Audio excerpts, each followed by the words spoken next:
স্কেচআপের কাজ শিখুন খুব সহজে। আমরা আজকে স্কেচআপের কিছু টুলস নিয়ে আলোচনা করব। রেক্ট্যাঙ্গেল, যে কোনো অবজেক্ট আপনি ড্র করতে পারবেন। পিতে পুশফুল, এখান থেকে হাইটটা দিতে পারবেন আমরা 5 ফিট।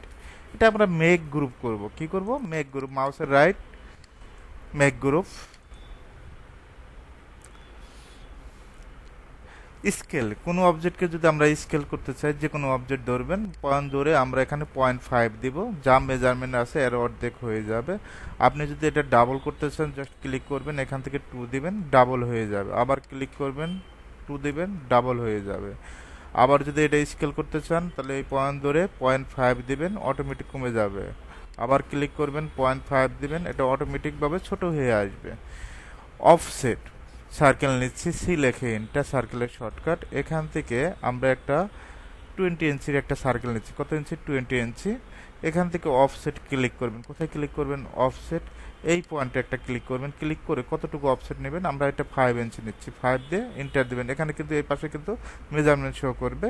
তো আমরা 5 দেওয়ার পর 5 দিব, 5 দিয়ে এন্টার দেব, 5 ইঞ্চি অফসেট হবে। টাইপ মেজার টুল, এটার সাহায্যে আপনি বিভিন্ন ধরনের মেজারমেন্ট দেখতে পাবেন, যে কত ফিট আছে।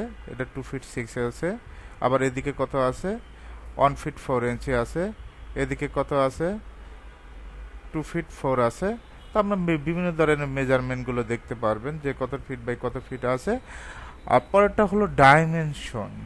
এই ডাইমেনশনের সাহায্যে আপনি বিভিন্ন ধরনের মেজারমেন্ট শো করতে পারবেন। ডাইমেনশনে ক্লিক করবেন, ক্লিক করার পর এখানে একটা ক্লিক করবেন, এপাশে একটা ক্লিক করবেন, মেজারমেন্ট শো করবে, জাস্ট ক্লিক করতে পারবেন। একইভাবে যদি আবার ডাইমেনশনে ক্লিক করেন, এই পয়েন্ট থেকে এই পয়েন্ট আমরা মেজারমেন্ট শো করব, এদিকেও মেজারমেন্ট শো করাতে পারবেন।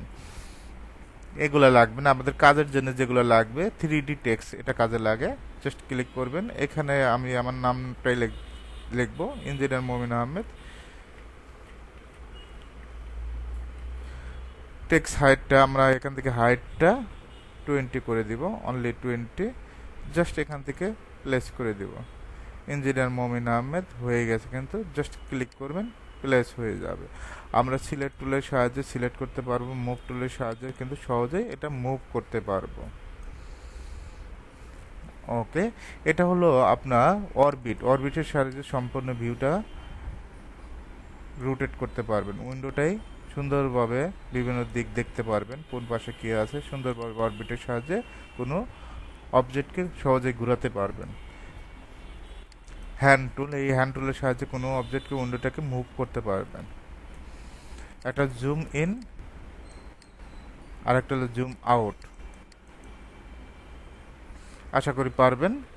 তারপর আমাদের বাস্তব ক্ষেত্রে এই কয়েকটা টুলসই লাগে। বাস্তব ক্ষেত্রে যেগুলো কাজে লাগে, এক নম্বর সিলেক্ট টুল, পেইন্ট বাকেট টুল, ইরেজার টুলটা লাগে, লাইন টুলটা লাগে, এখান থেকে ফ্রি হ্যান্ডটা লাগে, রেক্ট্যাঙ্গুলারটা লাগে, এখান থেকে সার্কেলটা লাগে, পলিগনটা লাগে, আর্টস টুলটা লাগে, এখান থেকে 2 পয়েন্ট আর্টস লাগে, 3 পয়েন্টটাও লাগে, মাঝে মধ্যে মুভ টুল লাগে, পুশফুলটা লাগে, রুটেট লাগে, ফলো মিরির কাজটাও লাগে, এখান থেকে স্কেলটা লাগে, তারপর অফসেটটা লাগে, টাইপ মেজার টুলটা লাগে, এখানে ডাইমেনশন টুলটা লাগে, তারপর অরবিটটা লাগে, হ্যান্ড টুলটা লাগে, জুম ইন জুম আউট এর দুইটা লাগে, আনডু রিডো, এটা আমাদের অনেক সময় কাজে লাগে।